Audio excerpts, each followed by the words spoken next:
Hello guys, build a trading platform in C# using Interactive Brokers API Part 6, Market Scanner.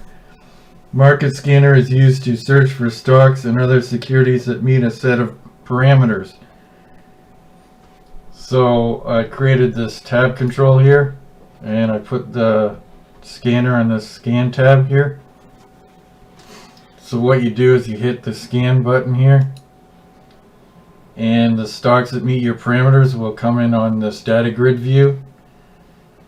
And so you click on one of them that you're interested in, and then it'll bring it up in this form over here with the live data too.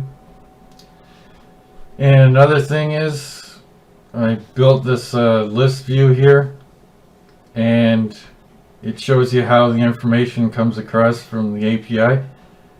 This 87 number is just any number when you request the data, so you can make that number anything you want. And then you get the position from like 0 and 1. 0 is position 1 and 1 is position 2.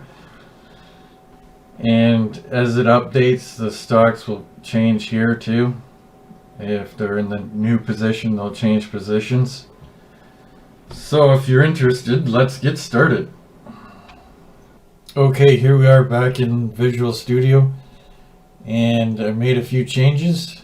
I added another tab for data, and under data I put that list box for the data. Instead of having it on my form, I can hide it behind a tab.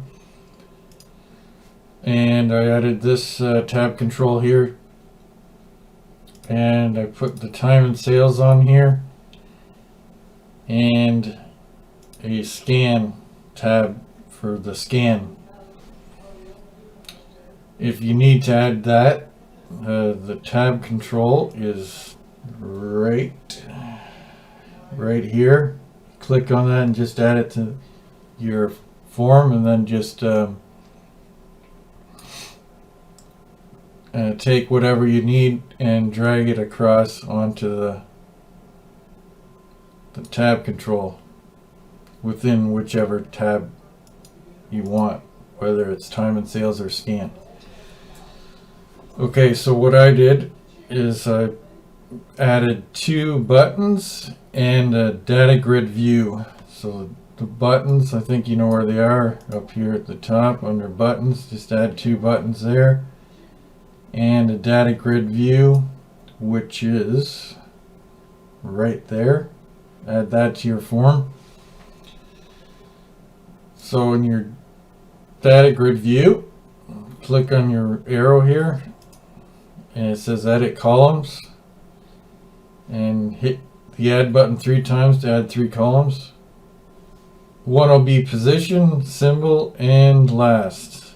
So, and you name them here in properties. So header text will be pause for position.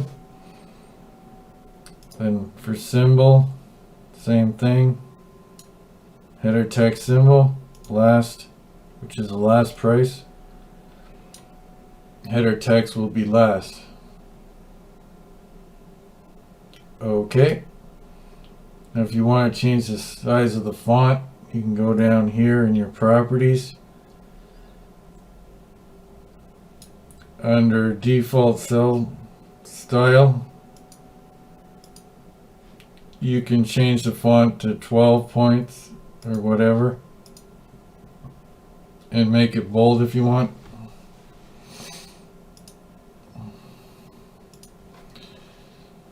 Okay, so on your buttons, click on the first button here and make the name BTN Scan, and the text will be scan right here.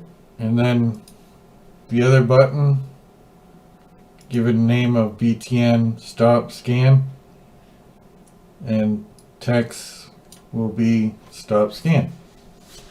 Okay, from here go to your eWrapper and search for scanner data, and create a string called string scanner with these variables in it. And then we create this my form add scanner item scanner, and then put this string variable in the parentheses, string scanner, which will be sent to our form1 file. So go there now. And then we have to add a delegate with that variable. And then a method here, the same variable, and all this stuff here. And then we create a list. And then we split based on commas. And the second item in the list is the position. So we want to convert it to an integer and store that in the position variable. And this creates 10 rows of our data grid view to hold the list of stocks that the scanner finds. So we have to create those rows, otherwise we'll get an error. So that's what that does. And then this adds the value of the position in the first cell in the data grid view column, adds 1 to the value so it does not show a 0 in the first row. So that's what that does there. And then this adds the symbol to the second column in the row based on the position of the scanned stocks. So if it was the first one, it would be position 0. And the second cell, which is the symbol. And then we cancel market data that had already been requested from before, because it could be a different stock, so we don't want the same one. So that's what that does. And then we create the contract for streaming data and create a list here called market data opciones, and then scanner 2 for the symbol, and that's where we get the symbol for creating our contract. And then security type is stock, exchange smart, primary exchange island, currency US dollar, and then we request market data type. 1 is for live streaming data, and if it was another number like 3, it would probably be delayed, and we don't want that, so make sure it's 1. And then request market data. So this position here is based on what order the stock came in. And you can't have the same number for every contract. It has to be a different number when requesting market data for a different stock. So that's why it has to be different. Okay, so make yours look like mine.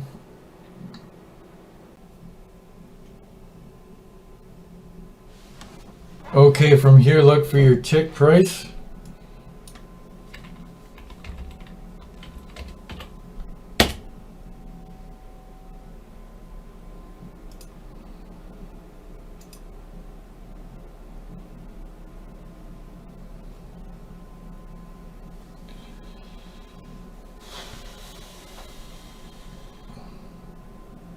Okay, and here I changed this number to 87.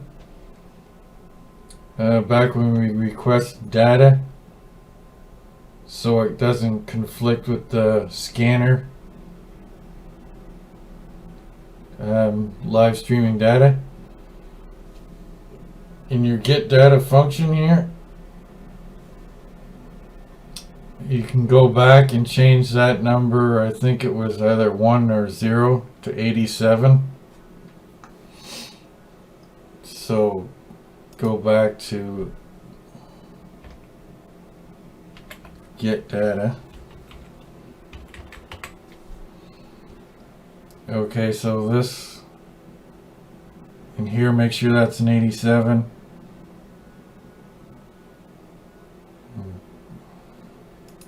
Don't need that. And this to 87. I guess this will be 87 too. But something I'm working on. Okay, so just make sure that's changed. Now go back to your tick price here.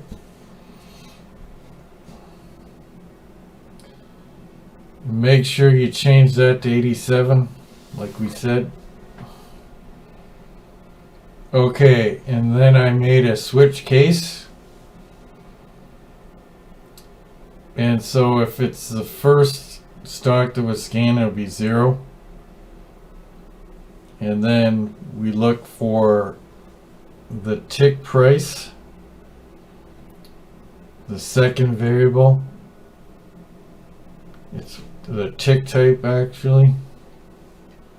If it's a 4, we want the last price, and we want to add that to our data grid view in the first position or first row,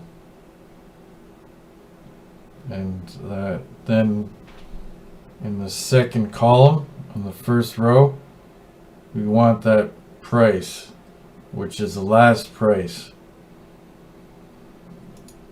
and we'll do that for every one of the stocks.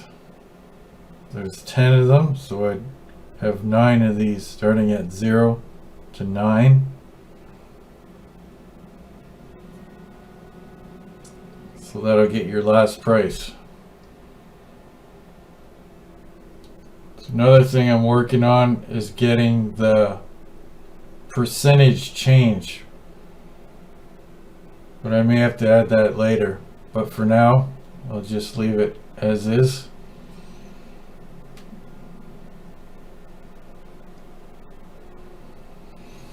So basically, make yours look like.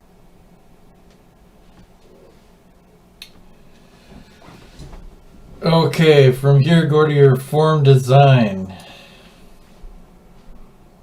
And under the tab scan, double click on scan button. And this is where we create the scan, like the parameters we request. We need to create this tag value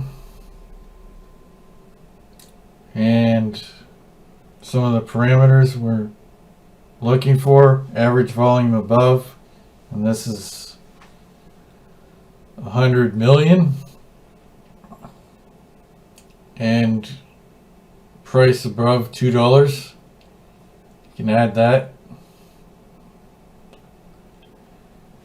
And scanner subscription, we have to create the subscription for the number of rows, 10, and for the instrument would be stock. You probably put futures or Forex maybe.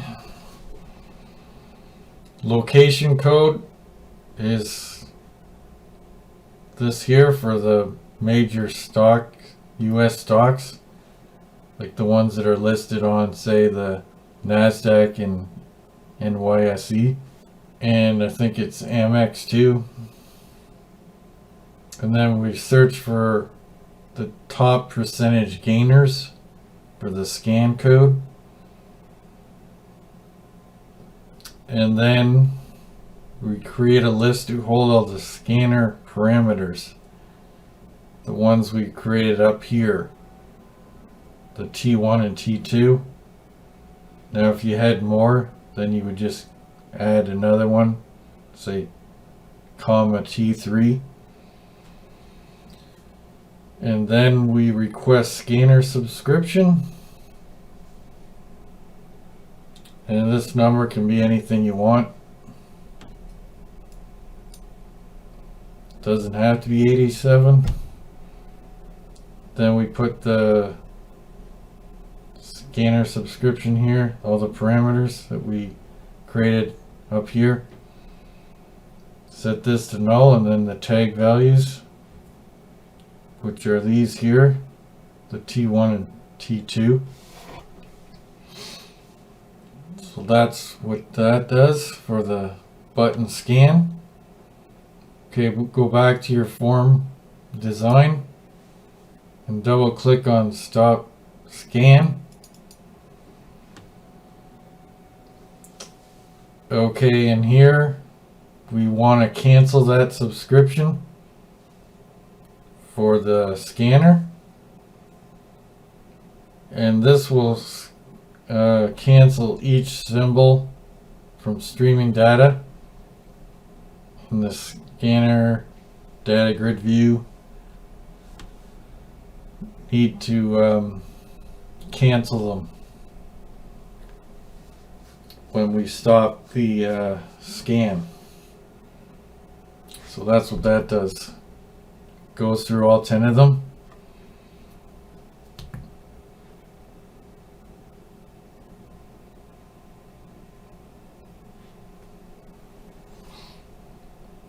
Okay, I think we're pretty much done with that. Oh, one other thing. Go back to your data grid view and then go to your lightning bolt and double click on cell click so you can get this here. And this will, when you click on the symbol, it'll add it to your other form. So like this form, it'll add the symbol here. So if you clicked on the symbol over here, it would add that symbol from the scanner. And then obviously it'll request all the live streaming data for bid, ask, last, and all that stuff too. So that's what that does. Okay, and here this thing basically checks to see if the data grid view cell, current cell, is not null or it has something in it. And if it does, it'll put this in the call box symbol text. It'll add that to the on your form. So if you click here on symbol in that cell, you would add the symbol into this symbol comma box over here. And then after that happens, it'll request the data and the live data will start coming in for bid, ask, and last. So that's what that does. Puts a symbol in a comma box and then gets the data. Okay, from here go to your design, form design, press start and connect. Okay, go to your tab control here and hit your scan tab, then hit scan.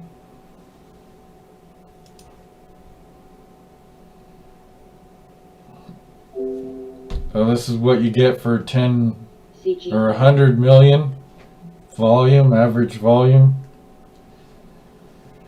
There's only one stock. Okay, so if you click on the symbol here, it'll put that in the symbol box here and get the data for you too. Okay, so one other thing is, go back to your form,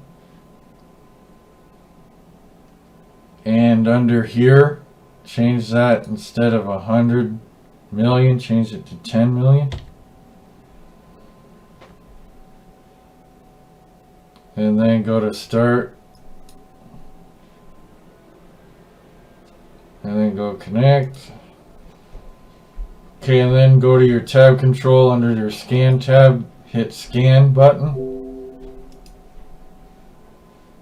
Okay, you got all these stocks, so if I click on one, GME, Greg, AMC, the prices will change. And this is basically the same as the Trader Workstation thing. Now if you want to change certain things on the parameters, like I got mine set to $2.10 million, you can change it to 100 million. And 100 million, obviously, from the last demonstration I only got one stock, which is AMC. So if you want to add anything to your filter, you add a filter here and then just search for it, like average price or average volume or whatever, and then just add it. Now if you just want only a certain amount of stocks, like only the majors, which was what we set up in our code, you have to click off Pink Sheets and over the counter. So mine looks exactly the same. Now if you want to get a whole list of all the parameters you can add, VNQ.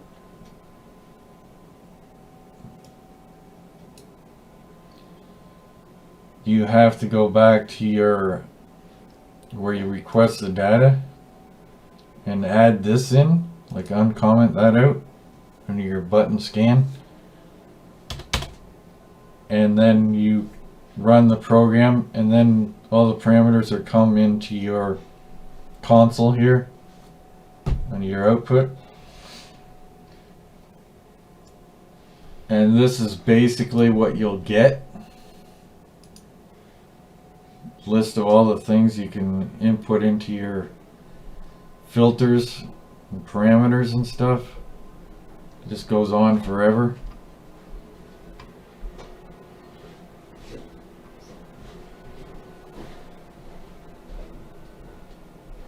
Okay, please like and subscribe, comment, and if you missed any of the code, that'll be on my website, sharpertradingimage.blogspot.com. If you go there, please turn off the ad blocker. Since I'm not monetized on YouTube yet, I need like 1,000 subscribers and 4,000 watch hours. But the subject I'm covering isn't that popular, so who knows, I may never get monetized. Anyways, thanks for watching. Have a good one. Bye.